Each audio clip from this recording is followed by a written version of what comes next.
15 নভেম্বরের মধ্যে ত্রয়োদশ জাতীয় সংসদ নির্বাচনের সব প্রস্তুতি শেষ করার নির্দেশ দিয়েছেন প্রধান উপদেষ্টা। ডিসেম্বরের প্রথম সপ্তাহে তফসিল ঘোষণা আর ফেব্রুয়ারির প্রথমার্ধে নির্বাচন হতে পারে বলে জানিয়েছেন ডক্টর ইউনূস। তবে তিনি বলেছেন, দেশ ও বিদেশ থেকে ভোট বানচালের চেষ্টা করবে বড় শক্তি, তাই যে কোনো মূল্যে এই প্রচেষ্টা রুখে দিতে সবাইকে সতর্ক থাকার আহ্বান জানান তিনি। ব্রিফিংয়ে এসব কথা জানিয়েছেন তার প্রেস সচিব। বুধবার রাষ্ট্রীয় অতিথি ভবন যমুনায় নির্বাচন প্রস্তুতি বিষয়ক উচ্চ পর্যায়ের বৈঠক অনুষ্ঠিত হয়। প্রধান উপদেষ্টা ডক্টর মোহাম্মদ ইউনূসের সভাপতিত্বে এই বৈঠকে অংশ নেন নির্বাচন কমিশন সচিব, স্বরাষ্ট্র উপদেষ্টা, জাতীয় নিরাপত্তা উপদেষ্টা সহ আইনশৃঙ্খলা রক্ষার কাজে নিয়োজিত বিভিন্ন বাহিনীর প্রতিনিধিরা। পরে বিকেলে ফরেন সার্ভিস একাডেমিতে বৈঠকের বিস্তারিত নিয়ে গণমাধ্যমের সামনে কথা বলেন প্রধান উপদেষ্টার প্রেস সচিব শফিকুল আলম। সব বিষয় খুব ডিটেইলস 2 ঘন্টার একটা আমি বলবো যে বিস্তৃত আলোচনা হয়েছে। জানান, নির্বাচন আয়োজনের সব প্রস্তুতি 15 নভেম্বরের মধ্যে শেষ করার নির্দেশ দিয়েছেন প্রধান উপদেষ্টা ডক্টর মোহাম্মদ ইউনূস। প্রাইমারি যে কাজগুলো আছে যেগুলো একদম করতেই হবে সেগুলো উনি চাচ্ছেন যে এটা খুব দ্রুত এটা শেষ হোক, 15 নভেম্বরের মধ্যে হলে এটা বেটার। আর কিছু কিছু কাজ তো আছে, যেমন ধরেন শিডিউল ঘোষণা করার পরে তো অনেক কাজ তখন আসবে, সেগুলো করতে হবে। বাট কাজটা খুব এবং আজকে থেকে মানে একটা দিনও যাতে নষ্ট না হয়। ভোট বানচালে দেশের ভেতর ও বাইরে থেকে চেষ্টা করা হবে উল্লেখ করে তা রুখে দিতে সংশ্লিষ্টদের সতর্ক থাকারও নির্দেশনা দেন প্রধান উপদেষ্টা। নির্বাচন বানচালের জন্য দেশে বসে অনেকে অনেক ধরনের কনস্পাইরেসি করছে। ওরা চাবে না যে বাংলাদেশে আরেকটা ফেয়ার ইলেকশন হবে, কারণ এটা আনফেয়ার থাকলে ওরা দেশে চায় একটা ইনস্টেবিলিটি তৈরি করতে। সেই বিষয়ে চিফ অ্যাডভাইজার বলেছেন, সবাইকে বলেছেন সতর্ক থাকতে।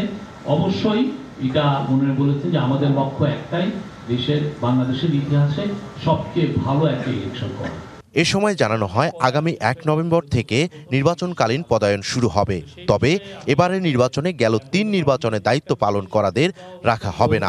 মাঠ প্রশাসনে বিশেষ করে ডিসি, এডিসি, ইউএনওদের জন্য এবং যারা ডিস্ট্রিক্ট ম্যাজিস্ট্রেট আছেন, রিটার্নিং অফিসার হন বা পোলিং অফিসার হন বা অ্যাসিস্ট্যান্ট রিটার্নিং অফিসার হন, কোনোভাবেই যেন গত 3টা ইলেকশনে এদের যদি মিনিমামও রোল থাকে তাহলে এটা যেন না হয়। এবং এই বিষয়ে ইকবাল অনিক, ডিবিসি নিউজ, ঢাকা।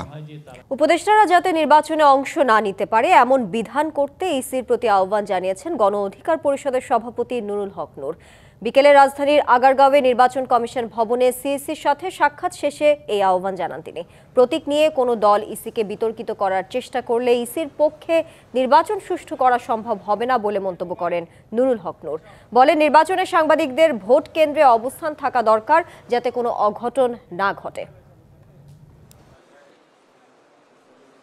কেয়ারটেকার গভর্নমেন্টের সাথে সংশ্লিষ্টরা জাতীয় নির্বাচনে অংশ নিতে পারে না। সরকারের উপদেষ্টা কিংবা সরকারের সুবিধাভোগী কেউ যেন এই ইমিডিয়েট নির্বাচনে অংশগ্রহণ করতে না পারে। যাদের মানবতা বিরোধী অপরাধের বিচার হচ্ছে, আইনগতভাবে তাদের বিচার হচ্ছে, সুতরাং তারা যেন নির্বাচনে অংশগ্রহণের কোনো সুযোগ না পায়। একইভাবে যে এই ফেসিবাদের দোসর যারা জাতীয় পার্টি সহ নির্বাচনে যেন অংশগ্রহণ করার সুযোগ না পায় এবং তাদের বিরুদ্ধে ব্যবস্থা নেওয়া হয়। দেশের প্রায় সব স্বতন্ত্র ইবতেদায়ী মাদ্রাসার শিক্ষকরা গত 17 দিন ধরে প্রেস ক্লাবের সামনে অবস্থান কর্মসূচি করছে। সেখানে আছেন সহকর্মী হাসিব পান্থ, আমরা সরাসরি যাচ্ছি তার কাছে। হাসিব, টানা 17 দিন ধরে তো শিক্ষকরা অবস্থান কর্মসূচি পালন করছে, তাদের সাথে পুলিশের সংঘর্ষ হয়েছে। নতুন কোনো কর্মসূচি তারা কি গ্রহণ করেছেন কিনা, নিশ্চয়ই তাদের সাথে কথা বলেছেন, কি বলছেন তারা? ধন্যবাদ তানিয়া। আমি এই মুহূর্তে অবস্থান করছি জাতীয় প্রেস ক্লাবের ঠিক সামনেই, যেখানে আজ দুপুরবেলা কিন্তু ইবতেদায়ী মাদ্রাসার যারা শিক্ষকবৃন্দরা ছিলেন, তাদের স্বতন্ত্র যারা ছিলেন, তারা জাতীয়করণের দাবিতে আজ দুপুরে তাদের এই ভুকা মিছিল নামের একটি কর্মসূচি তারা করেছিলেন এবং সচিবালয় অভিমুখে কিন্তু তারা যাচ্ছিলেন। ঠিক সেই মুহূর্তে কিন্তু তাদের সাথে পুলিশের ধাওয়া পাল্টা দেওয়া হয় এবং এতে আহত হয় অর্ধ শতাধিক, যেটি আপনিও বলছিলেন।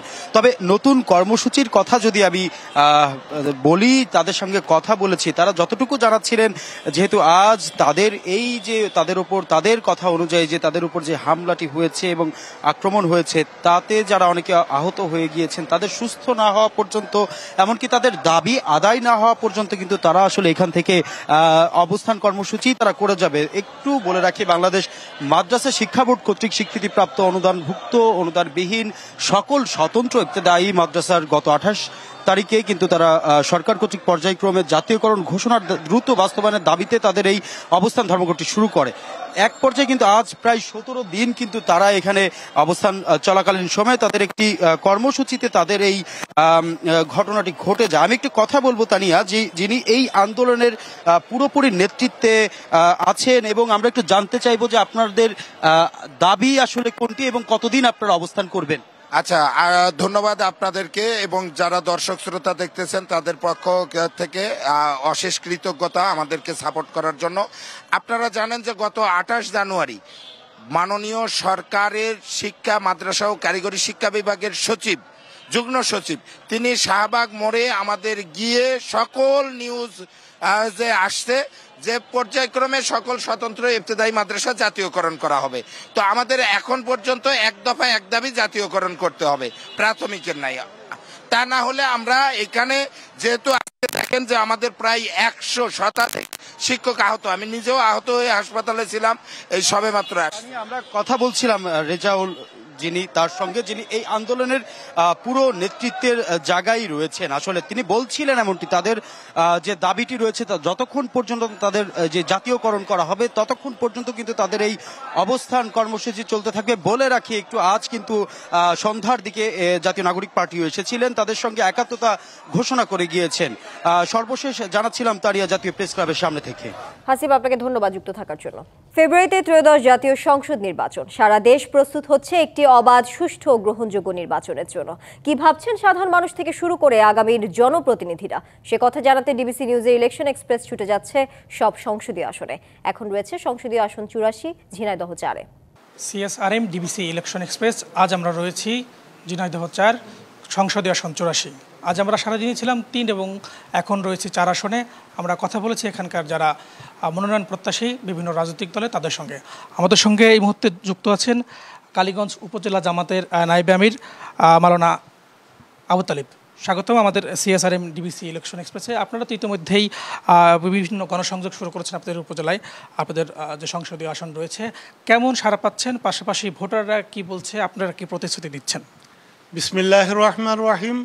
ডিবিসি টেলিভিশন কর্তৃপক্ষ এবং আপনাদেরকে ধন্যবাদ, শুভেচ্ছা জানাচ্ছি আমার 4 নম্বর সিটের সকল জনশক্তিকে, সহদেশবাসীকে।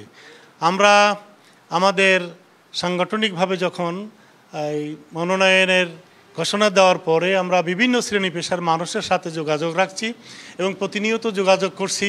দেশের এই আমাদের 4 নম্বর এলাকার বিভিন্ন পর্যায়ে আমরা যোগাযোগ করেছি, সেখানে অভূতপূর্ব সাড়া পাচ্ছি। সাড়া পাওয়াটার মূল কারণ হলো এই বিগত 15 বছরের যে অবস্থা, 15 বছর পরবর্তী যে 15 মাসের যে অবস্থা, এই অবস্থাতে আমাদের নিজেদের জনশক্তি সমাজের সাধারণ মানুষের কাছে আস্থা অর্জন করেছে যে আমাদের মাধ্যমে দেশে জনগণ নিরাপদ, দেশ নিরাপদ। এজন্য আমরা আশা পোষণ করছি এবং ব্যাপক সাড়া পাচ্ছি। আমরা আজকে আসলে ঘুরে ঘুরে দেখলাম বিভিন্ন জায়গায় একটু বৃষ্টি হলে জলাবদ্ধতা তৈরি হচ্ছে। পাশাপাশি এই অঞ্চলের কৃষকদের কথাও বলছে অনেকেই ভাবা হচ্ছে না, বিশেষ করে বেকারত্ব এবং সন্ত্রাসবাদ বহুল এই এলাকাতে। আপনারা যদি ভোটে আসে, নির্বাচিত হন, আপনারা কি করবেন আসলে? আমাদের অঙ্গীকার হলো চাঁদাবাজ সহ সকল প্রকারের সন্ত্রাসের নির্মূল করা, এই অঞ্চলে রাস্তাঘাটের মেরামত করা। জলাবদ্ধতার কারণে আমাদেরকে নদী খননের পরিকল্পনা আছে এবং বেকারত্বের অভিশাপ থেকে মুক্ত করার জন্য বেকারদেরকে নানাবিধ কর্মকাণ্ডে যুক্ত করে প্রশিক্ষণের মাধ্যমে তাদেরকে স্বনির্ভর করার একটা পরিকল্পনা আমাদের আছে। এছাড়া শিক্ষা, স্বাস্থ্য এবং প্রান্তিক জনগোষ্ঠীর মান উন্নয়নে এবং প্রান্তিক কৃষকরা যাতে তাদের সার, কীটনাশক, ঔষধ সুলভে পায়, বিনা সুদে ঋণ পায়, সে ব্যাপারে আমাদের একটি বলিষ্ঠ ভূমিকা থাকবে বলে আমাদের বিশ্বাস। আপনি বলছিলেন যে আপনারা নারী উন্নয়নের কথা বলেন, এবার সবাই বলছে, কিন্তু জামাত ক্ষমতা আসলে অনেকেই ভয় পায়, নারীরা ঘর থেকে বের হতে পারবে না, এই একটা ধারণা রয়েছে। আপনারা সেই ধারণা থেকে তাদেরকে কীভাবে উদ্বুদ্ধ করছেন, কী প্রতিশ্রুতি দিচ্ছেন? সুন্দর একটি প্রশ্নের জন্য আপনাকে অশেষ ধন্যবাদ। আমাদের নারী দিকে তাকান, আমাদের মেয়েরা, আমাদের স্ত্রী, আমাদের বোনেরা সমাজের বিভিন্ন স্তরের বড় বড় দায়িত্ব পালন করেন। বিশ্ববিদ্যালয়ের শিক্ষক আছেন, ডাক্তার আছে, ইঞ্জিনিয়ার আছে এরপরে উদ্যোক্তা আছে, আমাদের মেয়েদেরকে আমরা তো তার যোগ্যতা অনুযায়ী কাজে লাগাই। আমরা যখন রাষ্ট্র ক্ষমতায় যাব, তখন রাষ্ট্র ক্ষমতায় গেলে মেয়েদের তাদের যোগ্যতা অনুযায়ী বিভিন্ন সেক্টরে আমরা কাজ দেব। এটা আমাদের কত শালীনতার মধ্যে থেকে মেয়েরা তাদের যথাযথ ভূমিকা পালন করবে রাষ্ট্রের জন্য। কারণ মহিলারা অর্ধেক জনগোষ্ঠীর অর্ধেক, তাদেরকে ফেলে অবহেলা করে রাষ্ট্রকে অগ্রসর করা সম্ভব নয়। যুদ্ধাপরাধ সহ নানা বিষয় নিয়ে আপনাদের অনেক অভিযোগ রয়েছে, যখন জনসংযোগে যান এই বিষয়গুলো আপনাদের প্রশ্নের সম্মুখীন হতে হয় কিনা? যুদ্ধ অপরাধ নিয়ে আমাদের যে কথাগুলো ছিল সেগুলো এখন আর জনগণ এটা গেলে না, বরং এটা তাদের মনেও আর নাই। আর এটা যে প্রতারিত হয়েছে, আমাদের বিরুদ্ধে মিথ্যা বলা হয়েছে, এই মিথ্যা অভিযোগে আমাদের দায়িত্বশীলকে হত্যা করা হয়েছে, এটা জনগণের মনের মধ্যে আমরা তাদের কাছে কথাটা পৌঁছেছি এবং তারা আমাদের কথাটা বিশ্বাস করেছে এবং আমাদের ব্যাপারে যে নৈতিক অবক্ষয় নাই এটা তারা প্রমাণ করেছে এই 15 মাসে। সংক্ষিপ্ত একটু জানতে চাই, এই আসনেও জামাত বিএনপির বিভিন্ন অনেক প্রার্থী রয়েছে, আপনাদেরই একজন, এইটা আপনাদের ভোটের ক্ষেত্রে কাজে লাগাতে পারেন কিনা এবং জয়ের ব্যাপারে আপনার কতটা আশাবাদ? আমরা নিজেরা আল্লাহর উপর ভরসা করে নিজেদের জনশক্তি নিয়েই আমরা জয়লাভ করবো ইনশাআল্লাহ। অন্যান্য দল যারা আছে তাদের উপরে আমাদের অতটা আস্থা অর্জন হবে বা আমরা আশা করি এটা নয়। আমাদের নিজস্ব জনশক্তি নিয়ে সাধারণ জনগণকে নিয়েই আমরা নির্বাচনী বৈতরণী পার করবো, এটাই আমাদের প্রত্যাশা। ধন্যবাদ আপনাকে আমাদের সঙ্গে যুক্ত থাকার জন্য। আমাদের সঙ্গে কথা বলছেন কালীগঞ্জ উপজেলা জামানত প্রার্থী। আমরা পরবর্তীতে রাত 9টায় থাকবো অন্য কোনো প্রার্থীর সঙ্গে। ততক্ষণ ডিবিসি সিএসআই ইলেকশন এক্সপ্রেসের সঙ্গে থাকবো। নারায়ণগঞ্জের রূপগঞ্জে বকেয়া বেতনের দাবিতে ঢাকা সিলেট মহাসড়ক অবরোধ করে বিক্ষোভ করেছেন প্রিমিয়ার স্টিল অ্যান্ড রোলিং মিলের শ্রমিকেরা। সড়কে বিদ্যুতের খুঁটি ফেলে টায়ারে আগুন জ্বালিয়ে প্রতিবাদ জানান তারা। এ সময় সড়কের দুই পাশে দীর্ঘ যানজট সৃষ্টি হয়, এতে চরম ভোগান্তিতে পড়েন যাত্রীরা। দুপুর 1টা থেকে বেলা 3টা পর্যন্ত উপজেলার মহাসড়কের বরপা এলাকায় বিক্ষোভ করে শ্রমিকরা। এ সময় শ্রমিকরা অভিযোগ করেন 4 মাস ধরে বেতন পাচ্ছেন না তারা। কয়েক দফা আলোচনা হলেও বকেয়া বেতন পরিশোধে টালবাহানা করছে মালিকপক্ষ। পরে পুলিশ ও স্থানীয়রা কারখানার মালিকপক্ষের সাথে কথা বলে দ্রুত বকেয়া বেতন পরিশোধের আশ্বাস দিলে অবরোধ তুলে নেয় শ্রমিকরা। জ্যামাইকার পর কিউবায় আঘাত হেনেছে শক্তিশালী হারিকেন মেলিসা। এর গতিবেগ ছিল ঘন্টায় 120 মাইল। এরই মধ্যে জ্যামাইকা, হাইতি ও ডোমিনিকান প্রজাতন্ত্রে 7 জনের মৃত্যু হয়েছে। এদিকে ঘূর্ণিঝড় মন্থার আঘাতে লন্ডভন্ড ভারতের অন্ধ্রপ্রদেশ। এখন পর্যন্ত 1 জনের মৃত্যুর খবর পাওয়া গেছে।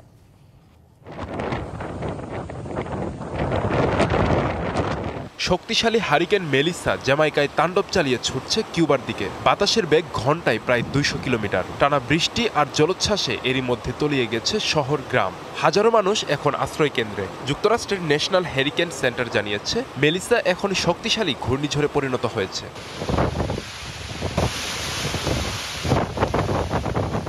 এটি কিউবা উপকূলে অত্যন্ত বিপজ্জনক আকারে তাণ্ডব চালিয়েছে। এরই মধ্যে কিউবা সরকার উপকূলীয় এলাকাগুলোতে জরুরি সতর্কতা জারি করেছে। 7,35,000-এর বেশি মানুষকে নিরাপদ স্থানে সরিয়ে নেওয়া হয়েছে।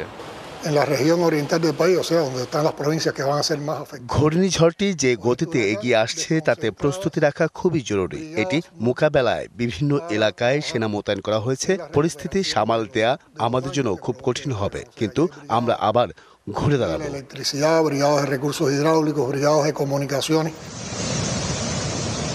এদিকে আকাশে ঘন কালো মেঘ, প্রবল বাতাসে দুলছে উপকূল ভারতের অন্ধ্রপ্রদেশ। ইতোমধ্যে ঘূর্ণিঝড় মন্থার আঘাতে লন্ডভন্ড প্রদেশটি। সেই সাথে বৃষ্টি আর ঝড়ো হাওয়ায় বিপর্যস্ত জনজীবন। ভেঙে পড়েছে ঘরবাড়ি, উপড়ে গেছে গাছ। আমরা যেখানে প্রয়োজন মনে করছি সেখান থেকে লোকজনকে নিরাপদে আশ্রয় কেন্দ্রে স্থানান্তরিত করছি। আতঙ্কিত হওয়ার দরকার নেই। ঝড়ের কারণে আরো 2 দিন বন্ধ থাকবে স্কুল কলেজ। পাশাপাশি প্রতিবেশী রাজ্য উড়িষ্যার 15টি জেলায়ও বিপর্যস্ত। 76,000 মানুষকে সরিয়ে নেওয়া হয়েছে নিরাপদ আশ্রয় কেন্দ্রে। আব্দুল্লাহ আল মারুফ, ডিবিসি নিউজ ডেস্ক। এশিয়া কাপের মূল পর্বে খেলার যোগ্যতা অর্জনের পুরস্কার হিসেবে ক্রীড়া উপদেষ্টার ঘোষিত 50 লাখ টাকার পুরস্কার বুঝে পেয়েছেন জাতীয় নারী ফুটবল দল। সকালে জাতীয় ক্রীড়া পরিষদ ভবনে ফুটবলারদের হাতে চেক তুলে দেন এনএসসির নির্বাহী পরিচালক কাজী নজরুল ইসলাম। খেলোয়াড়, কোচিং স্টাফ ও কর্মকর্তা সহ মোট 31 জনের হাতে তুলে দেওয়া হয় এই চেক। তবে অনুষ্ঠানে উপস্থিত ছিলেন না ক্রীড়া উপদেষ্টা আসিফ মাহমুদ সজীব ভুইয়া এবং বাফুফের সভাপতি তাবিত আওয়াল।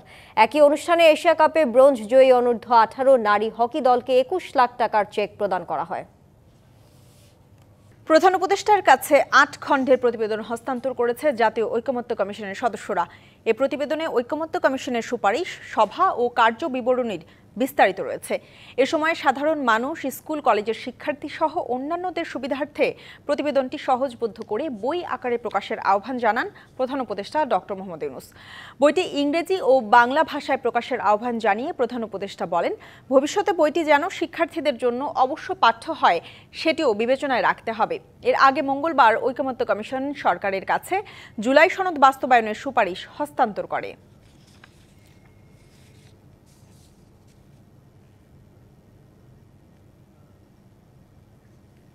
আগামী নির্বাচনে জোটের বিষয়ে এনসিপি এখনই কোনো সিদ্ধান্ত নিচ্ছে না, বরং এককভাবে নির্বাচনের প্রস্তুতি নিচ্ছে দলটি। সন্ধ্যায় রংপুরে সংবাদ সম্মেলনে একথা জানিয়েছেন এনসিপির শীর্ষ নেতারা। আহ্বায়ক নাহিদ ইসলাম বলেন, এককভাবে কেউ সরকার গঠনের কথা ভাবলেও তা টেকানো সম্ভব হবে না। ত্রয়োদশ জাতীয় নির্বাচন ঘিরে দলীয় প্রস্তুতির অংশ হিসেবে বুধবার রংপুরে আসেন এনসিপির শীর্ষ নেতৃবৃন্দ। সকাল থেকে বিভাগের প্রতিটি জেলার নেতাদের সাথে আলাদা রুদ্ধদ্বার বৈঠক শেষে সন্ধ্যায় মুখোমুখি হন গণমাধ্যমের। দলের সদস্য সচিব আখতার হোসেন জুলাই সনদ স্বাক্ষর না করার কারণ ব্যাখ্যা করতে গিয়ে বলেন, এনসিপি সনদে সই করলে আবারও পুরনো অবস্থায় ফিরে যেত দেশ। যদি সেদিনই জাতীয় নাগরিক পার্টি জুলাই সনদে স্বাক্ষর করত, তাহলে জুলাই সনদের অপমৃত্যু সেদিনই সংঘটিত হতো। হয়তো জুলাই সনদের আইনি ভিত্তি দেওয়ার মতো সুপারিশ যেটা গতকাল ঐকমত্য কমিশন করেছে, তারা হয়তো সেই ধরনের সুপারিশ আর করতেন না। জাতীয় নাগরিক পার্টির আহ্বায়ক নাহিদ ইসলাম বলেন, এককভাবেই সাংগঠনিক ও জাতীয় নির্বাচনের প্রস্তুতি নিচ্ছে তার দল। এনসিপি এককভাবেই তার সমস্ত সাংগঠনিক এবং নির্বাচনী প্রস্তুতি গ্রহণ করতেছে, কিন্তু নির্বাচনে কৌশলগত কারণে বা দেশের বৃহত্তর স্বার্থে যদি কোনো ধরনের সমঝোতা প্রয়োজন হয়, আমরা সেটার জন্য ওপেন আছি। আমরা এতটুকুই বলছি, কিন্তু আমরা কিন্তু কার সাথে জোট হবে কি হবে না সেটার উপর বসে নেই, সেটার উপর নির্ভর করে নেই। আমরা আমাদের মতোই কার্যক্রম করতেছি এবং আমরা আমাদের মতো প্রস্তুতি গ্রহণ করতেছি। এনসিপির আহ্বায়ক আরও বলেন, জুলাই সনদ বাস্তবায়ন ও গণহত্যার বিচারের রোডম্যাপ না দিয়ে কোনোভাবেই নির্বাচন হতে পারে না।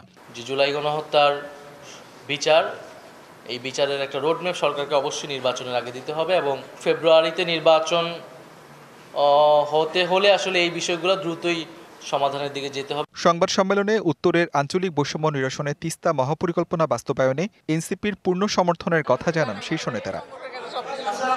DVC news desk. জাতীয়করণের দাবিতে সচিবালয়ে যাওয়ার চেষ্টা করলে ইবতেদায়ী শিক্ষকদের বাধা দেয় পুলিশ। এ সময় লাঠিচার্জ ও জল কামান ব্যবহারে আহত হন অর্ধশত শিক্ষক। এর প্রতিবাদে কাল বিক্ষোভ কর্মসূচির ঘোষণা দিয়েছেন আন্দোলনকারীরা। এদিকে শিক্ষকদের সাথে একাত্মতা জানিয়েছে NCP.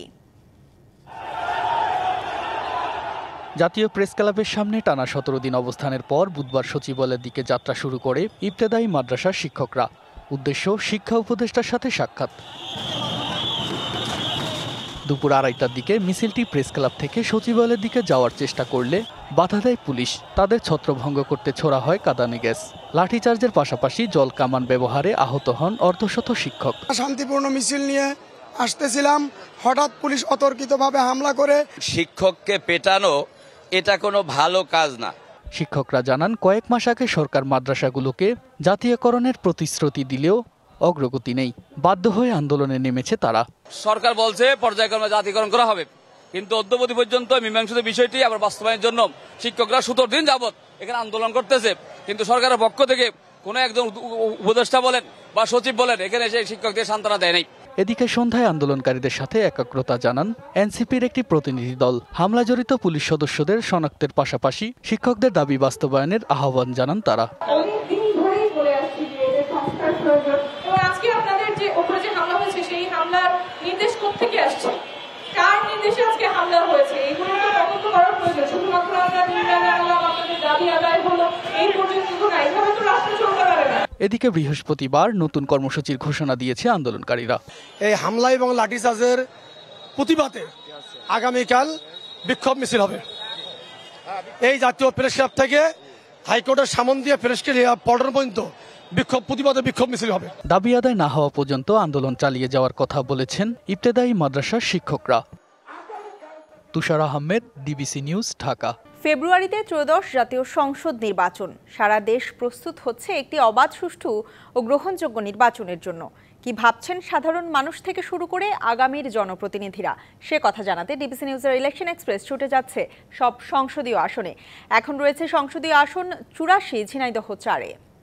CSRM DBC election express, আজ আমরা রয়েছি সংসদীয় আসন 84 ঝিনাইদহ 4। আজ আমরা সারাদিনই ছিলাম ঝিনাইদহ 3 এবং 4 আসনে। কথা বলেছি এখানে যারা জনপ্রতিনিধি প্রত্যাশিত রয়েছেন তাদের সঙ্গে, তারা তুলে ধরেছেন তাদের আসনগুলোর উন্নয়নের কথা। আজ আমাদের সঙ্গে যুক্ত আছেন সাইফুল ইসলাম ফিরোজ, সিনিয়র যুগ্ম সাধারণ সম্পাদক, স্বেচ্ছাসেবক দল কেন্দ্রীয় কমিটি। স্বাগতম আমাদের সিএসআরএম ডিবিসি ইলেকশন এক্সপ্রেসে। আপনারা তো ইতিমধ্যে আপনি এই আসনের মনোনয়ন প্রত্যাশী, পাশাপাশি গণসংযোগ করছেন, কতটা সাড়া পাচ্ছেন এবং ভোটাররা কি বলছেন? আমি গণসংযোগ করতে গিয়ে জনগণের মাঝে ব্যাপক সাড়া পাচ্ছি এই কারণেই যে দীর্ঘদিন 17 বছর জনগণ কোনো নির্বাচনে ভোট দিতে পারে নাই। বিশেষ করে জাতীয়তাবাদী দলের কর্মী সমর্থক যারা আছেন, যারা ধানের শীষে ভোট দেওয়ার জন্য উন্মুখ হয়ে রয়েছে, তারা প্রতীক্ষায় আছে কবে আমাদের এই নির্বাচন হবে। যত তাড়াতাড়ি যত দ্রুত নির্বাচন হবে তারা ধানের শীষের পক্ষে ভোট দেওয়ার জন্য তারা উন্মুখ হয়ে আছে। ব্যাপক সাড়া আছে ধানের শীষের পক্ষে। একটা প্রজন্ম বলাই চলে ভোট দিতে পারে নাই, বিশেষ করে তরুণ প্রজন্ম এবং নারী ভোটারদের জন্য আপনার কি প্রতিশ্রুতি রয়েছে, তাদের জন্য আপনি কি করবেন? পাশাপাশি বেকার যুবক যারা রয়েছেন এই আসনে, তাদের বিষয়ে আপনি যদি ক্ষমতায় আসেন কি করবেন? প্রথমত বলবো তরুণদের জন্য, যারা তরুণ যুবক অনেকে বেকার হয়ে আছে, দীর্ঘ 17 বছর কোনো কর্মসংস্থানের ব্যবস্থা হয় নাই। আমরা প্রতিশ্রুতি দিচ্ছি আমাদের সরকার গঠন হলে আমাদের নেতা তারেক রহমানের পক্ষ থেকে বেকার সমস্যা সমাধানের জন্য শতভাগ প্রচেষ্টা করা হচ্ছে।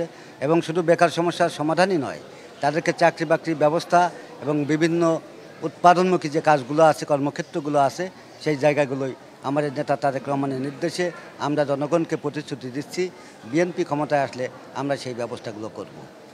আপনাদের এই আসনটিতে আমরা দেখেছি কালীগঞ্জ উপজেলায় হালকা বৃষ্টি হলেও জলাবদ্ধতা তৈরি হয়, পাশাপাশি কৃষকদের জন্য অনেক লোক সমস্যা রয়েছে।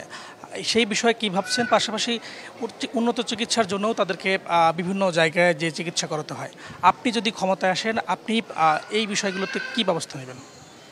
আপনি যেটা দেখছেন যে জলাবদ্ধতা, এই কালীগঞ্জের জলাবদ্ধতা আপনি অল্প কিছু জায়গায় দেখেছেন। অল্প একটু বৃষ্টি হলেই আমার এলাকার মানুষ তারা ঘর থেকে বের হতে পারে না, পায়ে হেঁটেও যেতে পারে না, রিক্সা বা যানবাহন তো দূরে থাক। আমি আমার পৌরসভা থেকে শুরু করে আমার নির্বাচনী এলাকার 14টি ইউনিয়ন আছে, প্রত্যেক জায়গায় গণসংযোগ করতে গিয়ে এই একই সমস্যার সমাধান দেখেছি। আমি আমার সরকার গঠন করলে, আমার নেতা তারেক রহমান প্রধানমন্ত্রী হলে, আমি সংসদে গিয়ে আমার এই এলাকার জলাবদ্ধতা কীভাবে নিরসন করা যায় তার জন্য আমি সংসদে আলোচনা করব এবং জলাবদ্ধতা আমরা নিরসন করব। আপনি তো এই আসলে অনেক দিন ধরেই রয়েছেন, পাশাপাশি আমরা দেখছি এখানে আইন শৃঙ্খলা পরিস্থিতিরও ব্যাপক অবনতি রয়েছে। তুচ্ছ ঘটনাকে কেন্দ্র করে যেমন খুনের ঘটনা ঘটছে, পাশাপাশি ছিনতাই, চাঁদাবাজির ঘটনাও ঘটেছে। এই বিষয়ে আপনাদের জিরো টলারেন্স রয়েছে। আপনি কতটা কঠোর হবেন এই বিষয়গুলোতে যদি আপনি মনোনীত হন? আমি সংসদ সদস্য নির্বাচিত হলে আপনি যেটা বললেন, এই এলাকায় সন্ত্রাস, চাঁদাবাজি যে ক্ষেত্র তৈরি করে গেছে বিগত সরকার, সেই জায়গা থেকে আমি জিরো টলারেন্সে আনব। একটি মানুষও, আমার দলের একটি কর্মী সহ কেউ যদি এই সমস্ত সন্ত্রাস এবং চাঁদাবাজির সাথে জড়িত হয়, তাদের কাউকেই দল থেকে ক্ষমা করা হবে না। দল থেকে সাংগঠনিক ব্যবস্থা তো নেওয়াই হবে, বহিষ্কার করাই হবে এবং প্রশাসনের সহায়তায় আইনানুগ ব্যবস্থা আমরা গ্রহণ করব। আপনি ইতিমধ্যে দেখেছেন যে এই এলাকার মাদকদ্রব্যর একটা আস্থা করেই নিক্ষেপ করতে হবে এই মাদকদ্রব্যদের। আপনি যে লক্ষ্য করে দেখবেন, বিগত দিনে আমাদের ঝিনাইদহ কালীগঞ্জ আসন, যেটা ঝিনাইদহ 4, এই আসনের যারা সংসদ সদস্য ছিল, যারা জনপ্রতিনিধি ছিল, তাদের জনগণের কাছে কোনো জবাবদিহিতা ছিল না, কারণ জনগণের ভোটে তারা নির্বাচিত হয় নাই। ইতিমধ্যে আপনি লক্ষ্য করেছেন আমাদের দুর্ভাগ্যজনক এই কালীগঞ্জ আসনের সাবেক একজন সংসদ সদস্য, যিনি বিনা ভোটে নির্বাচিত হয়েছিলেন, তিনি ভারতে গিয়ে খুন হয়েছে শুধুমাত্র এই চোরা কারবারিকে কেন্দ্র করে। আমি জনগণকে প্রতিশ্রুতি দিয়েছি যে আমার সরকার গঠন করলে, বিএনপির সরকার গঠন করলে আমরা একটি জায়গায়ও মাদক বা চোরা কারবারির কোনো জায়গা থাকবে না, আমরা সকলকেই আইনের সোপর্দ করব। সবার আগে বাংলাদেশ, যেটা আপনাদের ভারপ্রাপ্ত চেয়ারম্যান তারেক রহমান বলেছিলেন, সেক্ষেত্রে এই আসনগুলোতে আমরা দেখেছি তাদের যেহেতু বেশ কিছু সমস্যা রয়েছে, বিশেষ করে বেকারদের অনেক বড় একটা সমস্যা রয়েছে, যোগাযোগ ব্যবস্থারও খুব খারাপ অবস্থা। আমরা দেখি অনেকগুলো রাস্তা এখনও তৈরি হয়নি। এই শহরটার অনেকটা কেন্দ্রবিন্দু। এই যোগাযোগ ব্যবস্থা বিগত 17 বছরে ভেঙে পড়েছে, পাশাপাশি অন্যান্য সমস্যাগুলোও রয়েছে।